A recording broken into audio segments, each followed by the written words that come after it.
It's a question that haunts the super rich. Why do some massive family fortunes last for centuries, while most just, poof, evaporate by the third generation? The answer isn't what you think. No, it's something hidden, something far more deliberate. And look, it's not about the usual suspects, bad investments, a string of bad luck, not even about which fancy private school the kids went to. No, the real reason is so much more calculated, and it's practiced behind the closed doors of the world's most powerful families. The secret. It all comes down to a single, meticulously engineered, psychological lie. I'm serious. It's a strategy so profound that once you see it, your entire perspective on ambition, on motivation, maybe even on parenting, it will change forever. This is the psychological warfare the truly wealthy wage on their own children. So let's get into it. The core problem they're fighting is actually biological. Yeah, it's all about dopamine.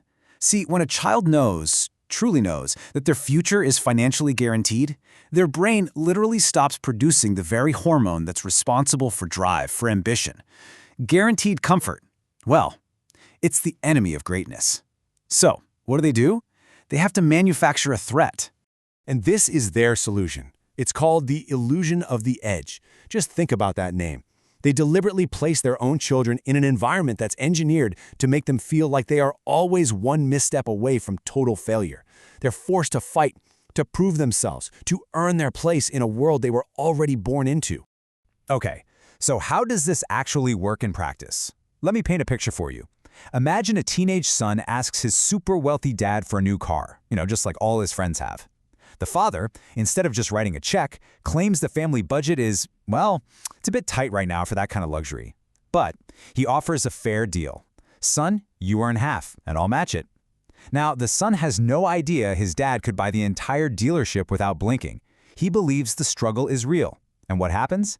His brain floods with that sweet, sweet dopamine, and suddenly he's driven, he's resourceful, he's hungry. And this right here, this brilliantly illustrates their core philosophy. See, the elite understand a harsh truth that, let's be honest, our society tries to hide. Real growth only happens under pressure. Absolute comfort. Well, it's the graveyard of ambition. It makes you irrelevant. Now here's what's so incredibly important to understand. Pay attention to this distinction.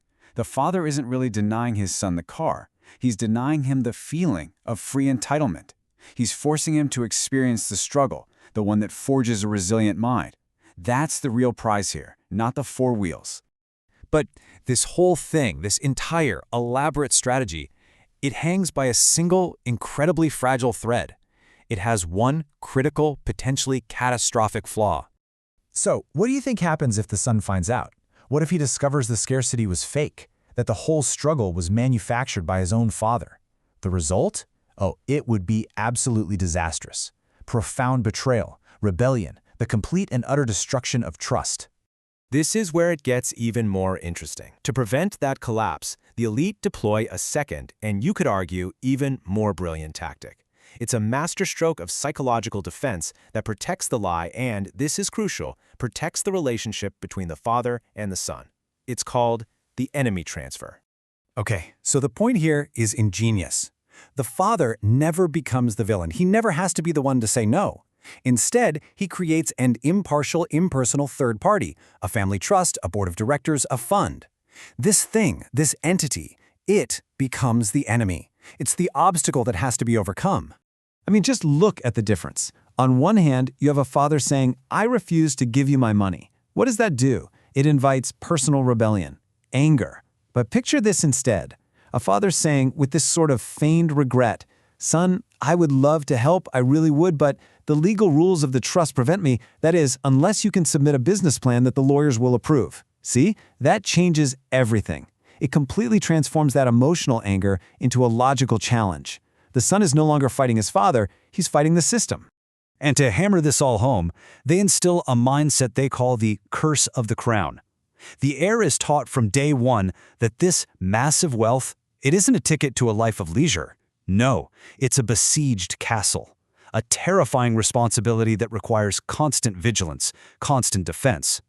The fortune isn't a prize, it's a burden. Okay, so you might be thinking, this is fascinating, but I don't have $1 billion fortune. But here's the thing, you don't need one to apply this kind of thinking. The core principles here are universal laws for success. This is about engineering your own ambition. So here are the laws for your own empire. First, you've got to remove emotion from your critical decisions. Act like that impersonal trust. Second, build a rigid personal system with sacred, unbreakable rules for your money, your health, your work. Third, create your own artificial scarcity. Set tight deadlines and ridiculously ambitious goals to light that fire under you. And finally, you have to transform from being a passive consumer into a strategic partner, someone who actively hunts for solutions.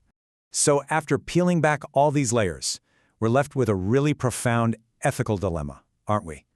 It's about the true nature of this entire strategy. So I want to leave you with this question. Is this kind of harsh psychological engineering the very height of wisdom? The ultimate form of responsible parenting? Or is it an unjust cruelty that destroys a child's innocence forever? The answer? Well, it's not simple. And whatever you decide, it probably says a lot about what you truly value.